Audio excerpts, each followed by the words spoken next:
One of the biggest mistakes I see so many podcasters make is giving up on the podcast before it's actually had a shot to be successful.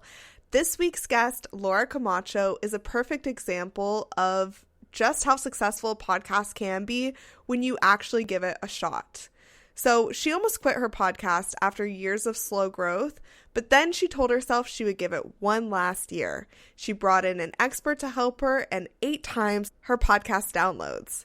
Now she's ranked number 2 in her category, has over 400 podcast episodes under her belt, and her podcast is finally bringing her the clients she always dreamed of. So if you've ever wondered whether your show is worth investing in, I think that this episode is really going to inspire you to take the leap. So sit back and enjoy this episode with communications and executive presence coach, Laura Camacho. Welcome to the Podcast Cafe, where we're serving up everything you need to know about podcasting, from tips, stories, and strategies for podcasters from podcasters. I'm your host, Haley Hayhurst, the founder of Espresso Podcast Production, a full-service podcast agency helping business owners, creatives, and thought leaders launch and grow their shows. Whether you're just starting out or want to take your podcast to the next level, this is the place for you. Each week, we'll dive into practical tips, actionable strategies, and of course, stories from other podcasters so that you can build up a podcast that you love and that works for your business. So grab your coffee, get comfortable, and let's get started. Welcome to the Podcast Cafe.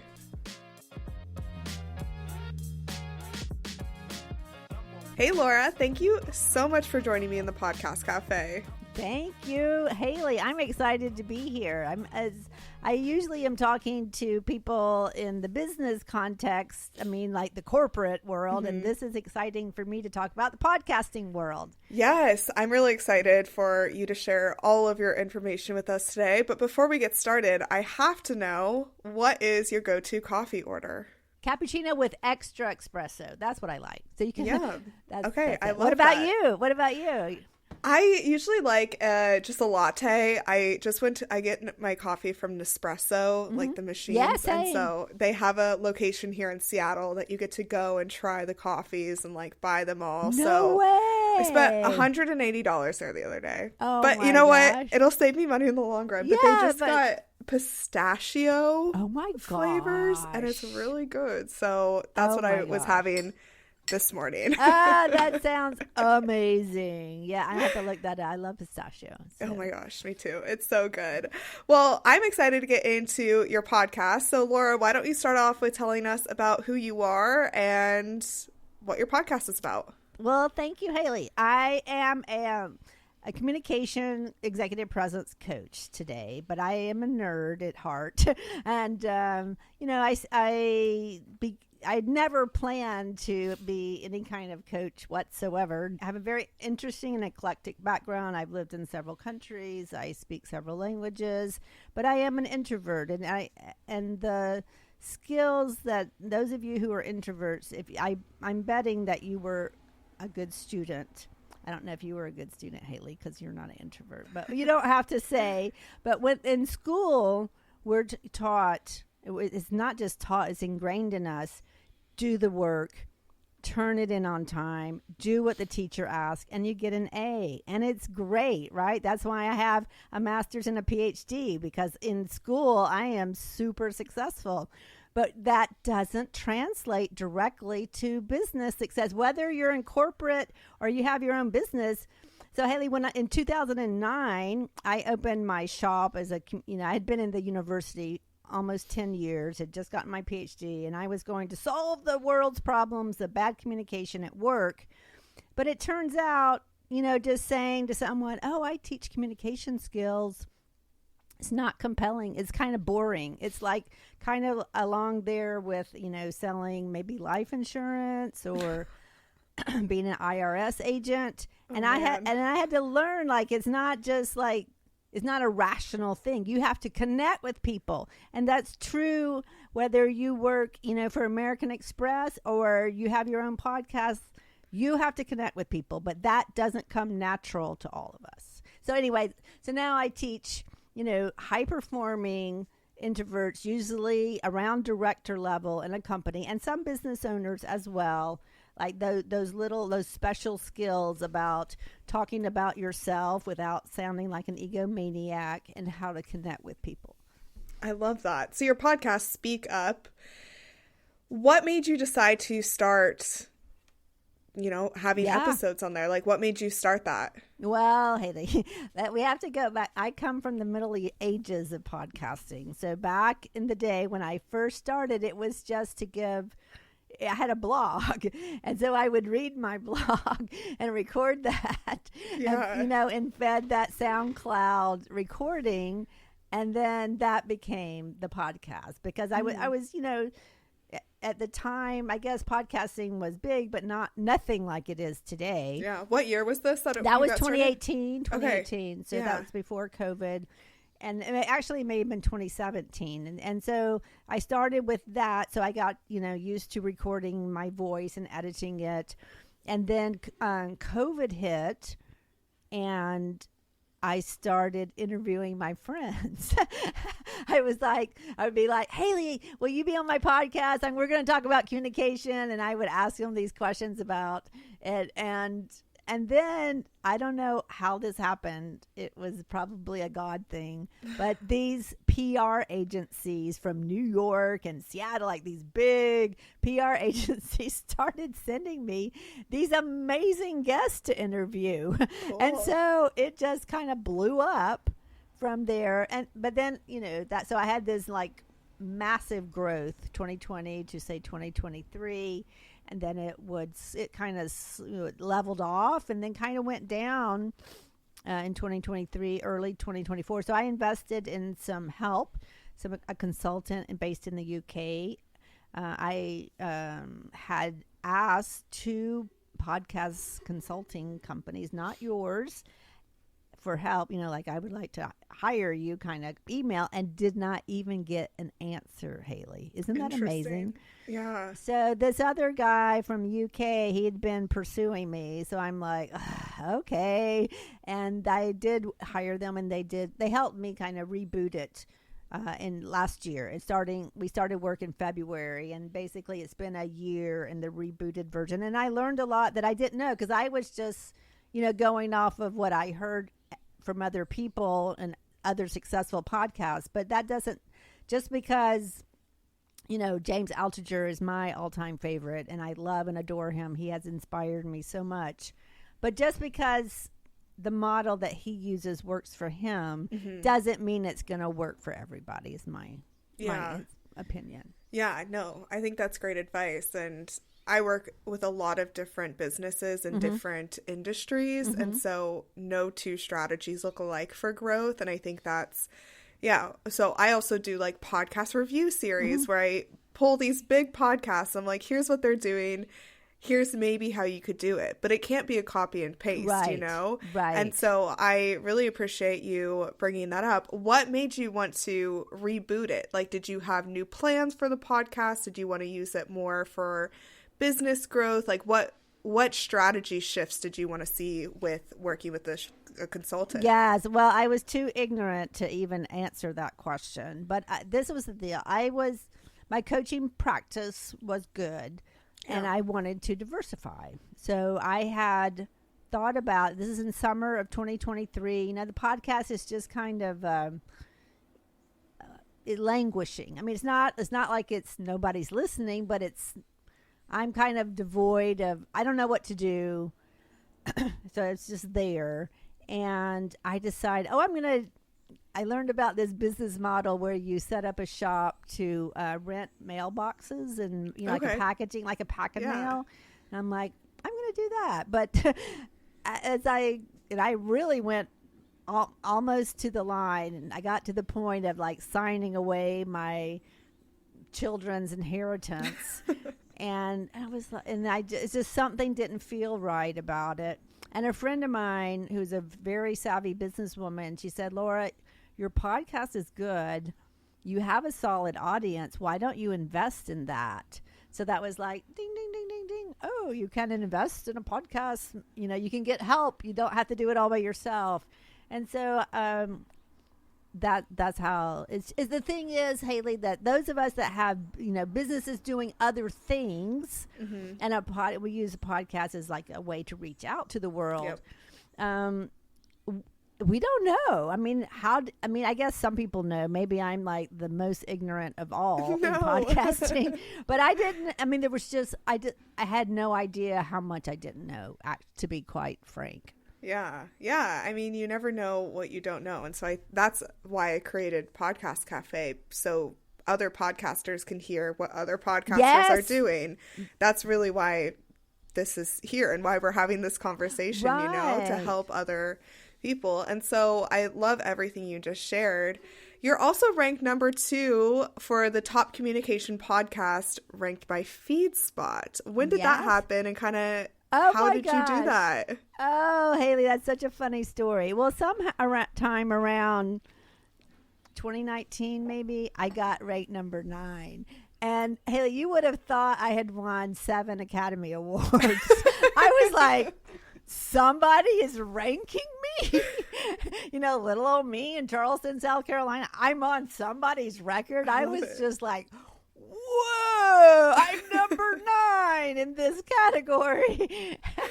And then, I started checking, and eventually I was like number 5, and then I was number 3, and then number 1 is this guy. Number 1, I don't know how I'm going to crush him, but he's at Stanford University, and so he's got Stanford University behind him, and all those resources. But I've also some other ranker company has put me number 10 for soft skills, and I don't know, another one. So I don't know how I got that. Well, hard work and 400 episodes, know, like that does no, but hey, I think that one of the main things is to know who you're talking to, which I have always done, because my clients and my audience, like my clients are a subset of my audience. So I always know the problems that they have, because I'm coaching them. And I've been, after you coach a few thousand people on this same high-performing, highly conscientious introverts who feel overlooked or not prepared for a promotion, they're just in that conundrum. I know how to solve that problem, and I know what they're thinking. And so that I think is the why it's been successful. The trick to go to 400 plus episodes is that you have to like make it interesting and kind of say the very similar thing in a different way week after week, right? Yeah. But that's an awesome exercise in creativity. And, I can pull things from, negotiations going on with the tariffs, or I can pull things from a sports figure. I can pull things from the news. I can pull things from my clients, but it's always making it fresh and just not boring. You cannot be boring. That was going to be my next question too, of how, as, an introvert, thinking of how you prepare for episodes. There's a lot of different ways that, someone could sit down for an interview and just say, okay, tell me everything about your life, and kind of just no questions. Or a solo episode, just sit down and press record and see what happens. Or there's, more planning. So what approach do you have to recording and structuring the episodes? So, Haley, we can tell you're not an introvert. We plan everything. We are the planners of the world. Yes. So we plan. And the thing with okay, so first of all, for everybody, I know you know this, everybody, like, just because Joe Rogan and James Altucher and all these stars leverage the interview format doesn't mean that's the only format there is. I currently do 3 episodes a week. I do a short, like, I didn't even know there was such thing as a 10-minute podcast episode. And that people love it. I didn't even know it existed. And I was like, who would listen to a podcast for 10 minutes or 5 minutes or 7 minutes? But if it's good and you're going to the grocery store, which is 15 minutes away, you will listen to a short episode. So I have 2 short ones and 1 half-hour interview every week. So my process is, with guests, as you know, you only want to interview very interesting people. Mm-hmm. So I'm very honored to be in that category for you today. But you have to kind of know your audience. I think that's the foundation. What are they struggling with? Like, my audience is not warm and fuzzy, Haley. They're super smart. They're way smarter than I am, a lot of them, maybe most of them. And so they don't want long stories. They don't want the history of the thing. They want actionable items. Yeah. So I deliver that. But, that would also be boring if I just said, well, stand up straight every time you give a presentation. I mean, that's what your mom has been telling you your whole life, right? But if I say, you know what, I've talked to, almost all the top body language experts in the world, and every time I talk to them, I say, what is the number one body language tip that actually registers in your bank account as far as getting higher compensation? And they 100% say posture. Well, then I know that, hey, it is posture. Posture is important, not only when you're sitting and when you're standing, and gestures with your hand, all those things. There's a lot of details. So how do I prepare? So I think about really, I did the guest episodes and the individual episodes are two different processes. With the guests, the main thing is finding interesting people, because I don't want to be talking to myself every week. Like, that would not be very interesting. So I try to find people who are leaders or have been leaders, who have started companies, not just executive coaches. And then with the mini episodes, I'm feeding off of what I heard a client say. Oh yeah. And it's like just before we got on this, I recorded a 12-minute episode on the problem of being too blunt, because it turns out in the last 10 days, like 7 people have shared, oh, people are saying that I'm too blunt. And I have my own philosophy of that. And I'm sure I've dealt with it under other words before, but I just wrote down, people say you're being too blunt. This is what they mean. Being blunt is actually good, because it means that you're honest and can be trusted, but you're missing this context. So I use ChatGPT, Grok. I give a little, I want to do an episode that covers this point, and it gives me, its stuff, and I go back and I scream at it and tell it to do better. This is ridiculous. Don't be so lazy. And eventually I get something, and then I don't read it, but I refer to it. And I always try to give, 3 tips or 4 or 1, and keep it 7 to 12 minutes. I love that. And I like how you pull, ideas from different places, not just, your own past, but also your client stories and, like you said, the news. So yeah, I think for anyone who's wondering, how could I ever put out 3 episodes a week? That's how you get inspiration. Right. I mean, it depends on what your day job is. Like, what is your job? Right. Do most of your clients have a business, and the podcast is related to the business? Is that most of the case? Yeah. So they use the podcast basically to market their business, similar to what you do. Yeah, that's 100% what I do. And let me tell you that just this year, after all these years, I finally, it's doing that. It's bringing me leads, and it's bringing me money.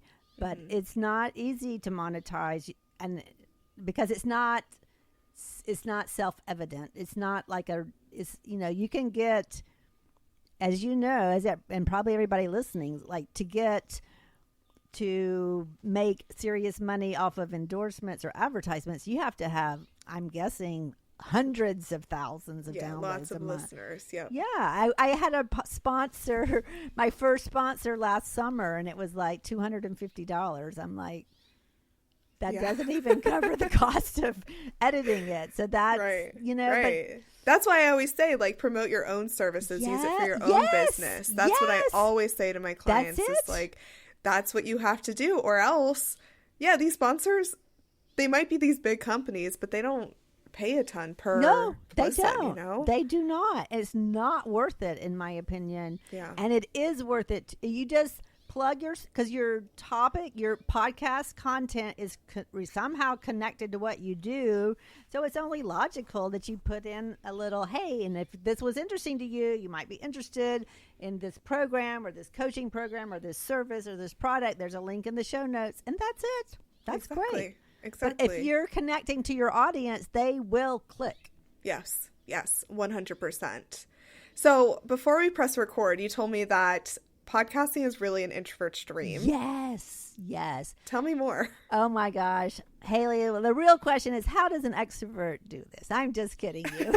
No. Anybody who thinks that, that they're a little bit too introverted, and by the definition that we're using is that you get energy from talking to other people versus getting drained by talking to other people. And I will say, one day a couple weeks ago, I had 3 interviews like this for my podcast in one afternoon, and I was drained, but it was fun. Just because something makes you tired doesn't mean it's not fun. But we're so good at planning, and we're so good at not talking too much. That's what people want. They don't want lots of blah blah blah. They want the meat, and we're good at that, and we're good at organizing our content. That's another thing that helps it stick if it's organized, and it's and you can make, and we're also, I don't know if we're more creative, but definitely more analytical. But if you put up some creativity in that, it's going to be more interesting. Especially if you do solo you're just talking to yourself. You don't even have to have the camera on. Yeah, no, that's a really good point. You don't. I mean, I know a lot of people get nervous when they're in front of the camera, so that's definitely an option. Turn the camera off. Yeah. And even with interviews, I think it's helpful. I use the video, but I record the video. But I don't use it, but I think it would be weird to be talking to you and not see you if I could. But you get to control. If you're interviewing people, it's your questions. Yes. That's an introvert strength. Yeah. What advice do you have because you're also, clearly a guest on this podcast, but you're a guest on other podcasts as well. What advice do you have for introverts who are being interviewed? Like they want to be a guest on podcasts. Well, okay. That is trickier for us introverts because, what are they going to ask you? So it depends on how hardcore nervous you are. You can, but here's the ticket, Haley. You know what? As you know, I didn't do this for your podcast, but a lot of times people send me questions. I, Laura, never use them. But if you, say, hey, Laura, I want to be on your podcast, and here are 5 questions I would like for you to ask me. I bet if I asked you the first one, you would warm up, and then it wouldn't matter what else I ask you. It's really in your head. So think about what are the questions, and even if you don't prepare the 5 questions, although I think that is a very good practice, whether you turn them in or not. The topics, they're not going to ask, like you asked me, what's the square root of 5,000? I don't know.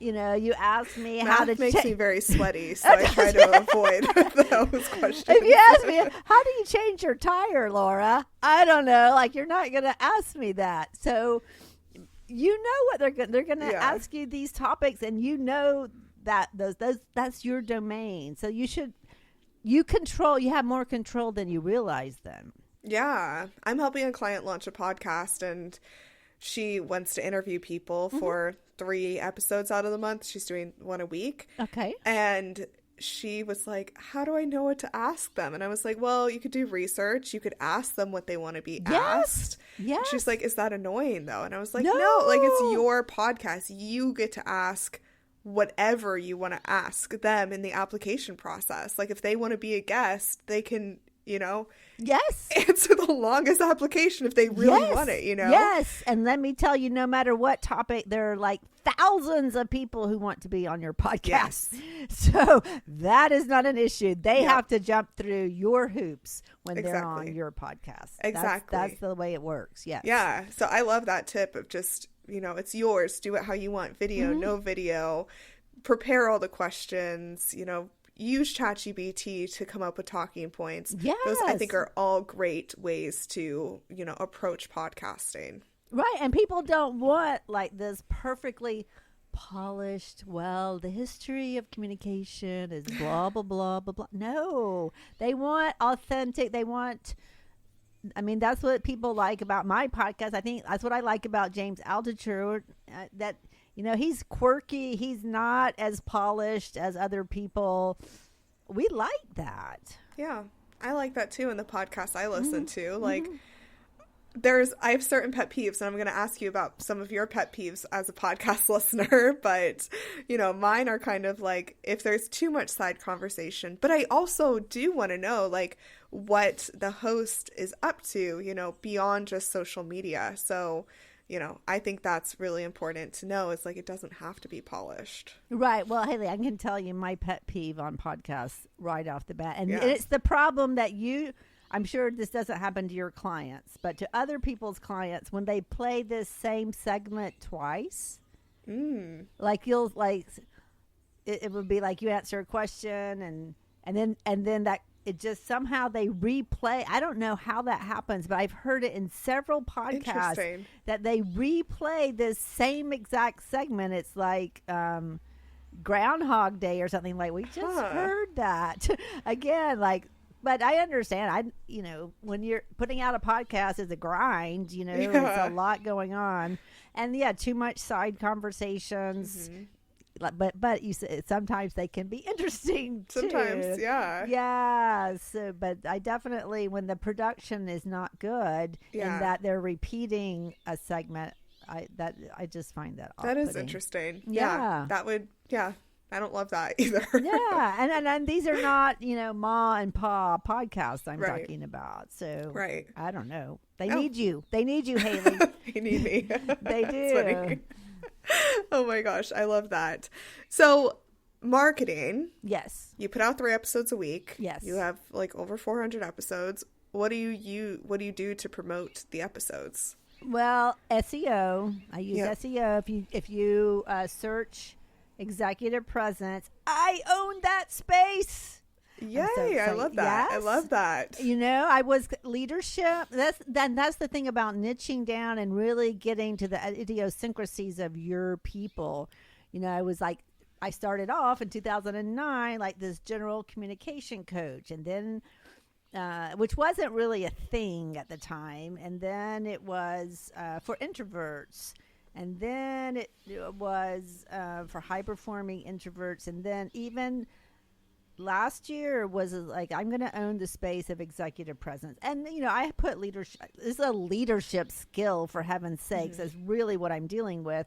But the leadership SEO is very competitive. And there's lots of competitors. Whereas in executive presence space is not as much. So if somebody searches for executive presence, they're going to find me. So SEO is important. I do not have like a huge social media following. I don't enjoy it.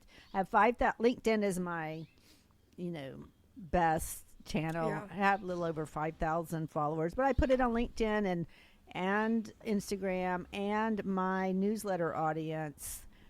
But I think it's the fact that I'm also marketing it personally to my coaching clients. Like, if you're a new coaching client, first of all, probably you came from the podcast, but it is possible that you were referred. I have some clients that were referred by somebody else, and they don't know that I even have a podcast. So if they like me, if you like me, you'll like my podcast. If you like my podcast, you'll like me. But I think the SEO has been probably most helpful in getting those numbers up. Also, the retention rate. Yeah. My retention rate for those short episodes is very high. It's over 80%. And I think that has helped to to please the algorithm gods. They love it. They love it. Yeah. So that's why I think shorter episodes are better, because your retention rate goes up. I agree. Then the algorithms are more pleased. Yeah. And the the length of the episodes, I think, also depends on the audience too. Yes. So since you know your audience and you own the executive presence space and know that's what they're looking for, they're busy. Yeah, they are busy. Like, they don't have time to listen to. And if they want an hour-long deep dive, like, They'll listen to somebody else. Right. But if they want those quick, they can listen and immediately take action episodes, which is what your audience is loving. Right. That's what's right for them. So I always go back to, like, knowing your audience, which I love how much you've talked about that, because it is at the core of podcasting. 100%. Oh, I know. Because as a moderately successful podcaster, people are always asking me, should I start a podcast? And I'm like, well, a podcast is a tool to communicate with a group of people, but it's not just, if it were just, what are Laura's thoughts today? Like, nobody cares. And in fact, my podcast used to be called Speak Up with Laura Camacho. Nobody knows who Laura Camacho is. All these thousands of people who download it, they just want help with their leadership communication, their executive presence. That's what they're looking for. They're not looking for, Laura Camacho, how much I would like to know what she has to say today. No, it's really, you have to see your podcast as a service to others. It is not, it's not to make you some kind of star, even though that may be a side effect, but that's not the purpose of it. Exactly. Yeah. I really enjoy how you explain things. I'm loving it. Oh, good. Well, because I'm like the person who's showing why people need you, because they do. These things that there's so much of podcasting, I would have never found out by myself. Yeah. Because I don't have time. I have to work for a living. So it's intuitive that, and if it's important, you should invest in it. Yeah, I started podcasting around the same time as you, 2018, and it's changed so much since then. Video podcasts used to not be around. Right, and I know. Then with the rise of video, now video clips are everything, and now I help people with, like, short limited series. That's really fun to do, but those never would have existed back in 2018. Like you're saying, it is just an evolution. And who knows what's going to come next? I know. We can all make predictions, but short clips and video is really, like, the king right now. And so that's, I always say do what's working when it works, right? Yes, so, that's like you said, right? Like, strategy. it just like changes as you go. So yeah, it's hard to stay on top of things if you're not in the podcast space 24/7. Right. Exactly. It's not hard. It's impossible. Like, it's just not possible. Exactly. Laura, I have a few rapid fire questions for you. Bring them on. Okay. What is the first podcast you ever listened to? It was James Altucher. That was how I learned about podcasting, was from him. And I don't know who else I listened to back in the day, but he's he was an early adopter, and he's very quirky, and I really like that. Okay, I'm going to put his link in the show notes so people can go listen to him. That's so fun. Yeah. What's your podcast streaming platform of choice? Is it Apple Podcasts, Spotify, YouTube? Where do you listen? I listen on iTunes. Yeah. I'm not, because I'm in the car, I'm not watching them on YouTube. Yeah, no. What is your best advice for podcasters? Like, what advice do you want to leave them with? Well, I have to say two things. First of all, is invest and know your audience. It's like, yeah, it can be so good, but it is not possible for you to figure out everything you need to know and run a business. Now, if you're just doing podcasting and you're independently wealthy, go for it. Just go have fun. What point did you decide investing was the right option? Well, last year, after dissing this other option that would have been, brick and mortar, like you have to find people to actually be there and all of that, I said to myself, okay, it was early February 2024. I'm going to invest. I'm going to give it a year. And if it is not somehow doing something for me, like bringing me clients, bringing me money, then I'm going to just stop it. I'm just going to quit it. Because even though it's fun and it's so cool when people say, oh, I love your podcast. I mean, that is intoxicating. But at the end of the day, we have lots of things to do. So last year, February 2nd or 8th, I was like, I'm going to go as hard as I can for this year. I'm going to do what the experts tell me and see what happens. And my downloads went up 8 times. Wow. But that's still not money in the bank, right? But then starting in October of last year is when I started really just pushing this premium coaching package. And lo and behold, people signed up for it. So, that was within the year, so I'm a slow learner and I'm busy, like maybe some of you are. So it's not, I don't think it's a quick turnaround thing necessarily. Yeah. No, definitely. It is a long game, but I like that. Commit to it for a year, see what it brings, reevaluate, Right. But I don't think you can really give it less than a year. No, definitely not. It's a long game, right? There's just like marketing, just like social media. It's all like you can't post once and expect to get a client. Right, so exactly. It's the same with podcasting. So yeah. Thanks for walking us through that journey. I just have one last question for you. Sure. What is the most surprising thing you've learned about yourself through podcasting? Oh my gosh, I'm more creative than I thought I was. Like, I don't think, I studied business and Spanish and BA. Like, I don't think of myself as like an artist or, some kind of creative genius, but by golly, to get 400 and I just recorded 420, and that are to talk about the same topic and keep it fresh and keep it interesting, that requires creativity. And it's so rewarding, but it's also hard. But yeah, I have learned that I am more of a creative than I thought. And that's cool. That is really cool. Thank you so much for joining us, Laura. Where can the audience connect with you? Okay, so thank you, Haley. This has been so much fun. Usually I'm the one asking the questions, so I am super enjoying being asked. That's lovely. And talking to a podcast pro is an honor. And my website is speakupwithlaura.com. And my podcast is there. My coaching program is there. All kinds of stuff is there. Or you may, if you're in corporate, you may want to connect with me on LinkedIn. Laura Camacho, PhD would be the easiest way to find me. But I look forward to connecting. And please, any questions, don't hesitate to reach out. Great. I will put all of those links in the show notes. I've learned a lot from you today. Thank you so much for joining me. My pleasure. Everybody go out and make your podcast better.